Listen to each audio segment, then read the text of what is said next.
श्री कृष्ण कहते हैं, मनुष्य के जन्म पहले ही उसका भाग्य लिखा जाता है। क्या हमारा भाग्य पहले से लिखा होता है? हमारे भाग्य में जो भी कुछ घटता है वह पहले से तय है। दोस्तों, गरुड़ पुराण में बताया गया है कि मनुष्य के भाग्य में जो भी कुछ जन्म से मृत्यु तक जो भी घटना घटता है वह पहले से तय होता है। दोस्तों, मृत्यु और जन्म ही एक ऐसा सत्य है जिसे कोई टाल नहीं सकता है।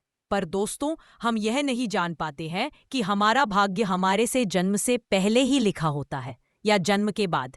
लेकिन गरुड़ पुराण में जन्म मरण कर्म के बारे में विस्तृत रूप से जानकारी दिया गया है। तो आइए शुरुआत करते हैं गरुड़ पुराण की उस ज्ञानवर्धक प्रस्तुति की कि मनुष्य का भाग्य कब लिखा जाता है। क्या मनुष्य भाग्य उसके जन्म से पहले लिखा जाता है या जन्म के बाद? नमस्कार दोस्तों, स्वागत है हमारे इस चैनल गीता गुरु ज्ञान पर।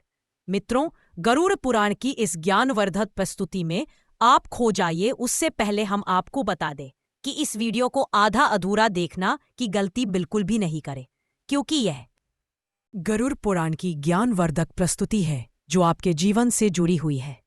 गरुड़ पुराण की इस रहस्यमय ज्ञान को जानने के बाद आपके जीवन से जुड़ समस्त लोभ, क्रोध, मोह, दुखों का अंत होगा। मित्रों, भगवान श्री कृष्ण कहते हैं, कभी भी किस व्यक्ति को गरुड़ पुराण की बातों को आधा अधूरा नहीं सुनना चाहिए, क्योंकि आधा अधूरा ज्ञान हमेशा विष के समान होता है। इसीलिए मित्रों, आपसे यही आग्रह है, आप इस वीडियो को बिना स्किप किए अंत तक जरूर देखिए। साथ ही इस वीडियो को एक लाइक करके चैनल को अवश्य सब्सक्राइब कर लीजिए। और हाँ दोस्तों, कमेंट बॉक्स में जय श्री कृष्णा लिखकर ईश्वर को आप अपना आभार व्यक्त जरूर कर दीजिए। इससे आपके जीवन से सभी दुखों का अंत होगा। आइए दोस्तों, जानते हैं गरुड़ पुराण में श्री कृष्ण ने बताए हैं कि हर मनुष्य के जीवन में जो भी कुछ होता है वह जन्म पहले से तय होता है, उसे कोई टाल नहीं सकता है। दोस्तों, गरुड़ पुराण हमें जन्म मरण से लेकर वर्तमान जीवन कैसे जिए, यह सभी चीजों के बारे में सिखाते हैं। आइए दोस्तों, आज हम एक कथा के माध्यम से जानते हैं कि हमारा भाग्य जन्म से पहले लिखा जाता है या जन्म के बाद, जो गरुड़ पुराण स्कंद पुराण के द्वारा बताया गया है, जो श्री कृष्ण ने स्वयं नारद बतलाया था। आज हम उन्हीं कथा जानेंगे। मित्रों, एक समय की बात है, द्वारका नगरी में श्री कृष्ण अपने दिव्य आसन पर बैठे हुए थे। तभी देवर श्री नारद नारायण नारायण का जाप करते हुए उनके पास पहुंचते हैं और उन्होंने प्रणाम करके और बोले, हे प्रभु, आप त्रिकालदर्शी हैं। मैंने सुना हो कि जो जीव मनुष्य जन्म लेता है, क्या उसका भाग्य पहले से लिखा होता है? हे प्रभु, मैं जानना चाहता हूं कि मनुष्य के साथ जो कुछ घटना घटित होता है वह उसके जन्म से पहले तय होता है या वह पिछले जन्म का भोग भोगता है? क्या यह सत्य है या हम अपनी मेहनत और कर्मों से उसे बदल सकते हैं? फिर भगवान श्री कृष्ण नारद की बात सुनकर मुस्कुराए और बोले, हे नारद, आपका यह प्रश्न बहुत ही गुण और महत्वपूर्ण है, जो मानव जाति लिए उसके जन्म, कर्म और मृत्यु पर आधारित है। फिर कृष्ण बोले, हे नारद, मैं तुम्हें एक कथा सुनाता हूँ जो ना तुम्हारे इस प्रश्न के उत्तर देगी, बल्कि हर मनुष्य के लिए एक चेतावनी और प्रेरणा भी होगी। तुम इस कथा को पूरे ध्यानपूर्वक आखिरी तक सुनो। कृष्ण बोले, हे नारद, यह गरुड़ पुराण की है। जो यह कथा को आधा अधूरा सुनने की गलती करता है, उस पर भारी संकट आती है, क्योंकि आधा अधूरा ज्ञान हमेशा विष के समान होता है। कृष्ण बोले, हे नारद, इस कलयुग भरी संसार में जो मनुष्य इस कथा को पूरे ध्यानपूर्वक आखिरी तक सुन लेगा और समझ लेगा, उसका इस संसार से सभी पाप कर्म, क्रोध, मोह से मुक्ति मिलेगा। फिर नारद बोले, हे प्रभु, मैं उस कथा को पूरे ध्यानपूर्वक आखिरी तक सुनूंगा। आप उस कथा को निश्चित हो सुनाए। फिर श्री कृष्ण ने नारद को वह कथा सुनाते हैं। श्री कृष्ण बोले, हे नारद, प्राचीन काल में एक विशाल और समृद्ध राज्य था जिसका नाम अक्षयपुरी था। उस राज्य का शासक राजा रत्नधर था। राजा रत्नधर अत्यंत धर्मात्मा और न्यायप्रिय था। वह सदैव अपने राज्य के प्रजा के कल्याण के लिए काम करता था और धर्म का पालन करता था। उसे भगवान से एक संतान का आशीर्वाद चाहिए था, ताकि वह अपने राज्य का कार्यभार किसी योग्य उत्तराधिकारी को सौंप सके। फिर है नारद। राजा रत्नधर और रानी दोनों ने कई वर्षों तक तपस्या की। इससे भगवान शिव ने प्रसन्न होकर उसे संतान होने का वरदान दिया। फिर एक दिन भगवान शिव के आशीर्वाद से रानी गर्भवती हुई। राजा और रानी अत्यंत प्रसन्न थे क्योंकि वे चाहते थे कि उनका बेटा महान शासक बने और राज्य को सुख समृद्धि की ओर ले जाए। परंतु जब रानी ने बेटे को जन्म दिया तो वह बच्चा विकलांग और शरीर रूप से कमजोर था। उसके शरीर की हड्डियां टूटी हुई थीं और वह शारीरिक रूप से सक्षम नहीं था। राजा रत्नधर का दिल टूट गया। उसने भगवान से यह सवाल पूछा कि ऐसा क्यों हुआ।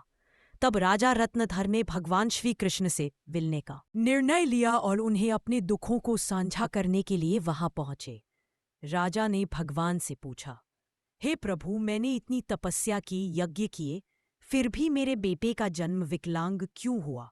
मैंने भगवान शिव से आशीर्वाद लिया था, लेकिन ऐसा क्यों हुआ? क्या यह मेरे भाग्य में पहले से लिखा हुआ था?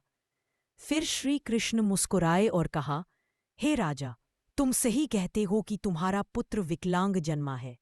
क्या तुम जानते हो कि तुम्हारे पुत्र का जन्म इस प्रकार क्यों हुआ है?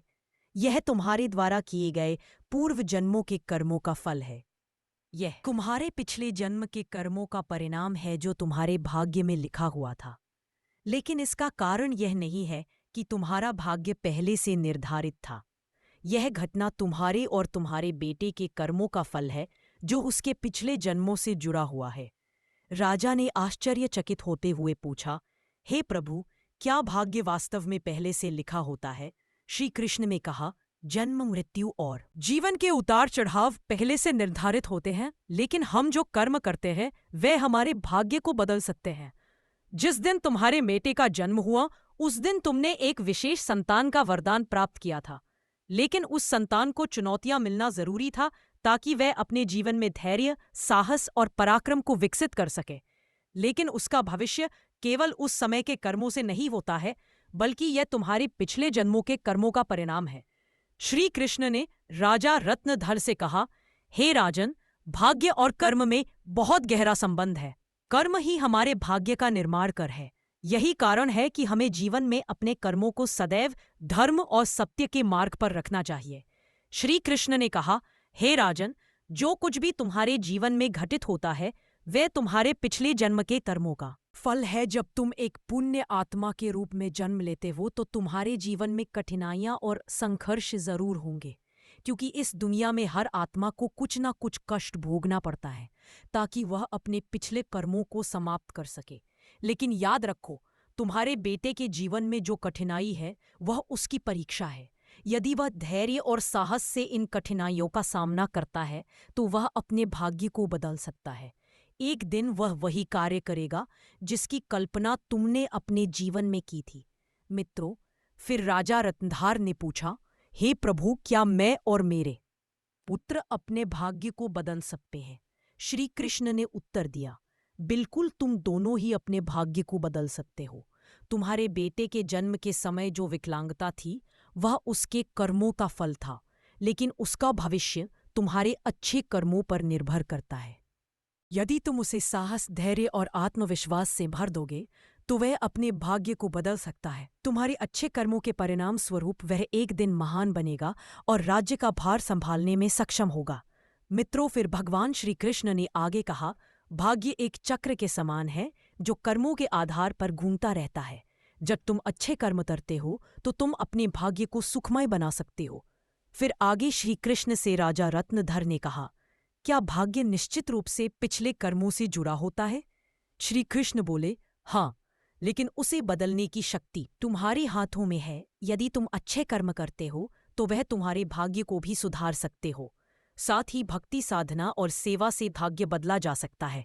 भगवान की भक्ति से ईश्वर को प्रसन्न करके हम अपने भाग्य को बदल सकते हैं। अगर तुम अपने पुत्र को साहस और आत्मविश्वास से जीवन के संघर्षों का सामना करने की शिक्षा दोगे तो वह अपने भाग्य को बदल सकता है। राजा रत्नधर ने भगवान श्री कृष्ण की बातों को पूरी तरह से आत्मसात किया और अपने पुत्र को शिक्षा देने का संकल्प लिया। उसने अपने पुत्र को कठिनाइयों के बावजूद साहस और विश्वास के साथ जीवन जीने की प्रेरणा दी। समय के साथ उस विकलांग पुत्र ने अपनी आत्मविश्वास और कठिनाई से लड़ते हुए समाज में महत्वपूर्ण स्थान प्राप्त किया। उसकी संघर्षशीलता और साहस ने राज्य में उसका सम्मान बढ़ाया। कृष्ण बोले, हे नारद, तुम यह समझो कि भाग्य एक निरंतर प्रक्रिया है जो कर्मों के आधार पर बदल रहती है। जो लोग जीवन में अपने कर्मों को सुधारते हैं और भगवान की शरण में जाते हैं, उनका भाग्य भी बदलता है। यह केवल कर्म ही नहीं है, बल्कि यह जीवन के संघर्षों और कर्मों का परिणाम है। मित्रों, फिर श्री कृष्ण ने नारद से कहा, यह कथा हमें यह सिखाती है कि जीवन में जो कुछ भी घटित होता है वह हमारे पिछले कर्मों का फल है। भाग्य और कर्म का कोई निश्चित प्रारूप नहीं है। हमारा कर्म हमारा भाग्य को बदल सकता है। मित्रों, गरुड़ पुराण हमें सिखाते हैं, यदि हम अच्छे कर्म करते हैं और सत्य की राह पर चलते हैं और ईश्वर के ध्यान करते हैं, तो हम अपने जीवन की दिशा बदल सकते हैं।